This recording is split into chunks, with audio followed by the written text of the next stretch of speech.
आपने वो कहावत तो सुनी ही होगी, ज़रूरत से ज़्यादा कोई भी चीज़ सेहत के लिए नुकसानदायक है। अब चाहे बात किसी टेस्टी रेसिपी की हो या हमारी पसंदीदा चॉकलेट की, बस ये समझिए हमारी आज की इस वीडियो में भी ये चॉकलेट काफ़ी नुकसान करने वाली है। चलिए फिर ले चलते हैं आपको 81 साल के ली के पास, जो ईस्टर के दिन अपने ग्रैंड चिल्ड्रन के साथ हैप्पीली सेलिब्रेट कर रही थी। रिलीजियस सेरेमनी ना कहकर आप इसे एग हंट्स, ईस्टर बनी और ढेर सारी चॉकलेट से फुल बच्चों के लिए तैयार की गई एक इवेंट भी कह सकते हैं, जिसको लेकर ली काफ़ी उत्साहित थी। और आखिर हो भी क्यों ना, रिटायर होने के बाद फैमिली के साथ ऐसे मौके उन्हें सिर्फ फेस्टिवल में जो मिलते थे। इसी खुशी में ली बच्चों के साथ कब 1 पाउंड से भी ज़्यादा चॉकलेट चट कर जाती हैं, उसका अंदाज़ा उन्हें भी नहीं था। लेकिन ये चॉकलेट उनके लिए कितनी खतरनाक साबित होने वाली थी, इसका पता उन्हें थोड़ी देर बाद शुरू हुई पेट में जलन से चला। एक केयरिंग ग्रैनी की तरह उन्होंने बच्चों की इस पार्टी को खराब ना करते हुए शांत रहकर बर्दाश्त करना ज़्यादा बेटर समझा। इस बीच कई बार कॉन्स्टिपेशन से परेशान आखिर ली को कुछ घंटों बाद सबको पीछे छोड़ते हुए वॉशरूम की तरफ मूव करना पड़ा। लेकिन सिचुएशन इस बार उनके लिए काफ़ी डिफिकल्ट होने वाली थी। काफ़ी स्ट्रगल के बाद वेस्ट इजेक्ट होने पर जब वो हैंड वॉश कर रही थी, तभी अचानक उन्हें सर पर एक झटकेदार दर्द महसूस हुआ, जो उनकी लाइफ का असहनीय दर्द में से एक बन गया। बाहर निकलकर अपने बेटे जोनाथन को वॉमिटिंग सा लगने की बात कहने पर उसने इनडाइजेशन की समस्या समझकर उन्हें मामूली पेट दर्द की टॉनिक पिला दी। हालत अब पहले से भी बेकार हो गई। दर्द उनके पेट से नेक तक पहुंच चुका था, दिमाग घूम रहा था।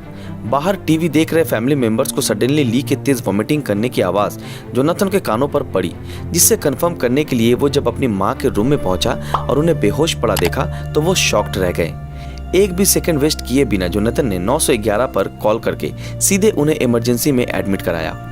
पेशेंट की प्रेजेंट हिस्ट्री को देखकर डॉक्टर्स को यह अनुमान लगाने में देर नहीं लगी कि वो किसी ब्रेन डिसऑर्डर से सफ़र कर रही हैं। ली की मेडिकल रिपोर्ट इंडिकेट कर रही थी कि 81 की उम्र में भी वो कितनी फिट और हेल्दी थी। हॉस्पिटल में ली का ब्लड प्रेशर मेजर करने पर 186/90 निकला, जिसका मतलब उनको किसी सिस्टेमिक ब्लीड से खतरा ना होकर ब्रेन ब्लीडिंग का ज़्यादा था, जिसका प्रूफ हम आपको देते हैं। फर्स्टली ली 81 साल की हाइपरटेंसिव लेडी है, जिससे उन्हें सबसे बड़ा रिस्क इंट्राक्रैनियल एन्यूरिज्म का है, यानी कि वो कंडीशंस जब ब्लड वेसल के वॉल में वीकनेस आ जाती है और ब्रेन में मौजूद आर्टरीज और ब्लड वेसल्स के कमजोर वॉल से किसी भी वक्त ब्रेन के नर्व फट सकती है। वुमेन होने की वजह से ली के साथ ये रिस्क बढ़ने की दुगनी संभावना हो जाती है, क्योंकि 81 के उनकी इस एज में बॉडी में एस्ट्रोजन प्रोड्यूस होने की चांसेस ना के बराबर होती है। वहीं पुरुषों में मौजूद परपेचुअल टेस्टोस्टेरोन ओल्ड एज में भी एस्ट्रोजन प्रोड्यूस करने में उनकी हेल्प करता है। थोड़ी देर में सीटी स्कैन रिपोर्ट से ये साफ हो गया कि ली सुबरैक्नॉइड हेमरेज से सफ़र कर रही हैं, जो ब्रेन में मौजूद सबरैक्नॉइड स्पेस में ब्लड के बर्स्ट होने से ऑकर हुआ। लेकिन दोस्तों, इसमें सबसे ज़्यादा हैरान करने वाली बात ये थी कि आखिर ऐसा हुआ कैसे, जबकि ली को इससे पहले कभी भी ब्लीडिंग डिसऑर्डर नहीं हुआ था और ना ही वो कभी इस तरह बीमार पड़ी थी। तो आखिर इतना बड़ा हेमरेज होने के पीछे का रीज़न क्या था? चलिए फिर जानते हैं ऐसी चीज़ जो शायद हमें इसका सोल्यूशन दे दे। अपनी ज़्यादा एज की वजह से ली की बॉडी में गैस्ट्रिक मोटिलिटी उनके 50 साल छोटे इंसान से काफ़ी कम और लिमिटेड थी। वहीं दूसरी तरफ चॉकलेट में फैट ज़्यादा होने के कारण वो इतनी जल्दी डाइजेस्ट नहीं होती, उल्टा बॉडी में मौजूद गैस्ट्रिक कंटेंट को स्लो या फिर यूं कहें काफ़ी स्लो कर देती है, जिसकी वजह से फूड पेट में लंबे टाइम तक पड़ा रहता है और वाटर को मल से ज़्यादा बाहर निकालने की वजह से वो हिस्सा सख्त हो जाता है, जिससे पेशेंट कॉन्स्टिपेशन का शिकार हो जाता है। टॉयलेट में भी ली इसी मल को बाहर निकालने के लिए काफ़ी स्ट्रगल कर रही थी, जिससे उनका ब्लड प्रेशर इंक्रीज हुआ और हेमोडायनामिक इंस्टेंटिबिलिटी उनके ब्रेन के एन्यूरिज्म को तोड़ने के लिए पर्याप्त थी। नतीजा सबरैक्नॉइड हेमरेज के रूप में हुआ। दोस्तों, आपको याद होगा चॉकलेट खाने के कुछ देर बाद ही ली को सर दर्द, कब्ज और वॉमिटिंग सा महसूस हो रहा था। असल में ये कुछ और नहीं बल्कि उनके ब्रेन में एन्यूरिज्म के फटने से और सबरैक्नॉइड स्पेस में पुश कर रहा ब्लड का इक्वल प्रेशर था, जो आगे चलकर क्लॉट बन जाता है।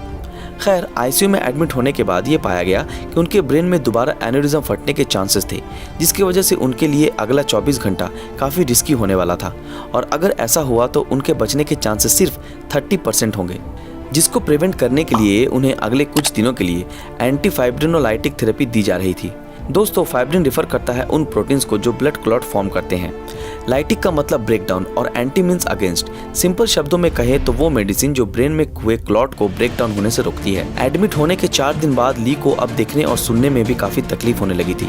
वार्ड में मौजूद उनके ग्रैंड किड्स ने उनसे काफ़ी बात करने की कोशिश की, लेकिन उनका रिएक्शन 0% रहा। रेडियोग्राफी की रिपोर्ट से ये मालूम पड़ा कि वो डिलेड सेरिब्रल इस्केमिया मतलब सेरिब्रम के पार्ट में ब्लड का ना पहुंचने की वजह से इस डिसऑर्डर के चपेट में आ गई हैं। चलिए इसको और अच्छे से एक्सप्लेन करते हैं।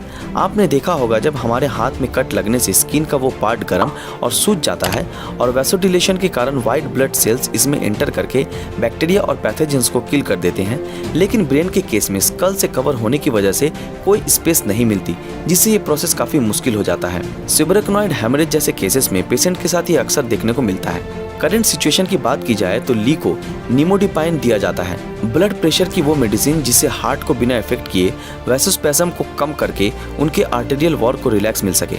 अब जो कि उनको डिलेड सेरिब्रल इस्केमिया की भी सिम्टम्स थी, तो उसके लिए उनके बॉडी में यूवोलेमिक या फिर नॉर्मल वाटर स्टेटस को बनाए रखकर थेराप्यूटिक हाइपरटेंशन इंड्यूस करते हैं, जिससे उनका ब्लड प्रेशर हाई होगा और ये उससे सीधा ब्रेन में पुश करते हुए किसी भी न्यू एनेरिज्म को होने से रोकेंगे। डॉक्टर्स ने अपना काम कर दिया था, अब उनके पास बॉडी को मॉनिटर करने के अलावा कुछ नहीं था। फिलहाल कुछ दिनों के इस डिफिकल्ट ट्रीटमेंट के बाद ली रिकवर होने लगी और पहले की तरह ही हेल्दी भी। इस स्टोरी से एक बात तो साफ हो गई, लाइफ में किसी भी वक्त हमारे लिए कोई भी चीज़ जहर बन सकती है, चाहे हम जितने भी फिट हों। दोस्तों आज के लिए बस इतना ही। आज की हमारी ये वीडियो यहीं तक थी। आप लोगों को ये वीडियो कैसी लगी हमें कमेंट में ज़रूर बताएं। अगर आप लोगों को ये वीडियो पसंद आया तो इस वीडियो को लाइक और ज़्यादा से ज़्यादा शेयर ज़रूर करें। अगर आप हमारे इस चैनल पर नए हैं तो हमारे चैनल को सब्सक्राइब करके बेल आइकन ऑन कर दें, और जिन लोगों ने हमारे फेसबुक पेज ब्रीदिंग नॉलेज को फॉलो नहीं किया वो तुरंत फॉलो कर दें। तो फिर मिलते हैं आपके साथ अगले वीडियो में, तब तक के लिए अलविदा।